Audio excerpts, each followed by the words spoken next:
যুবসাথীর আবেদন কবে থেকে শুরু? আদৌ কি যুবসাথী সবাইকে দেবে? যুবসাথীর জন্য অনলাইন নাকি অফলাইন ফর্ম হবে? কি কি ক্রাইটেরিয়া আছে? কবে থেকে ফর্ম ফিল আপ শুরু হতে পারে? সব আপডেট যুবসাথী নিয়ে কিন্তু আজকে এই ভিডিওতে তোমাদের সামনে তুলে ধরবো।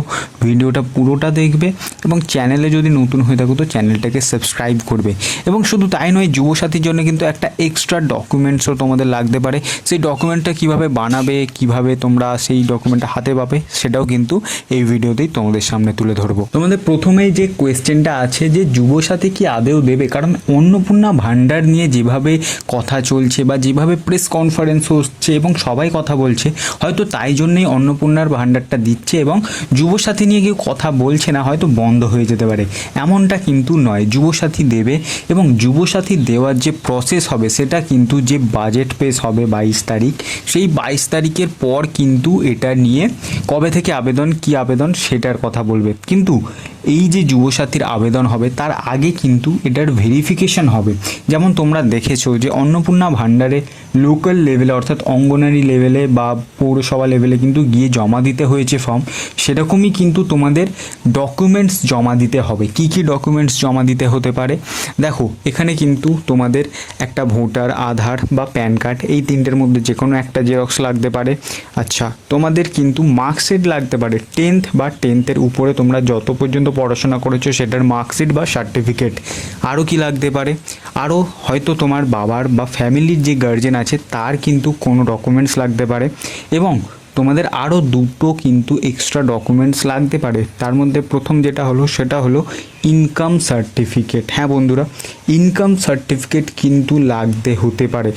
এমনটা কিন্তু এখনও কিন্তু প্রপার কিন্তু বলেনি যে ইনকাম সার্টিফিকেটের দরকার আছে কি নেই।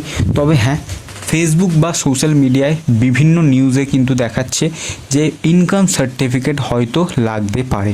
এবং যে শেষ যে ডকুমেন্টটা যেটা তোমাদের লাগতে পারে সেটা কিন্তু তোমাদের যে এমপ্লয়মেন্ট এক্সচেঞ্জ কার্ড বা এমপ্লয় এক্সচেঞ্জ ব্যাংক বলে যেটা আছে, যেটা 2014-16 দিকে স্টার্ট হয়েছিল, সেখানে কিন্তু তোমাদের নাম নথিভুক্ত করতে হবে।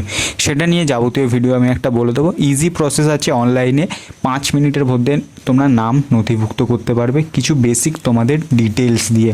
ঠিক আছে, এটা কিন্তু এখনও পর্যন্ত কনফার্ম নয়। তবে হ্যাঁ, আমার একজন খুব কাছের লোক যিনি ব্লক লেভেলে ডাটা এন্ট্রির কাজ করে, তার সূত্রে কিন্তু আমি খবরটা পেয়েছি যে এই যে ডকুমেন্টটা আছে এটা কিন্তু লাগতে হতে পারে হয়তো নতুনদের জন্য। তবে ভেরিফিকেশন কিভাবে হবে, অনলাইনে না অফলাইনে? তোমাদের যেমন বললাম যে অফলাইনে কিন্তু ভেরিফিকেশন হবে যারা পুরাতন আছো, এবং 22শে জুলাইয়ের পর কিন্তু এটার যে অনলাইন এবং অফলাইন দুটোই কিন্তু আবেদন শুরু হবে।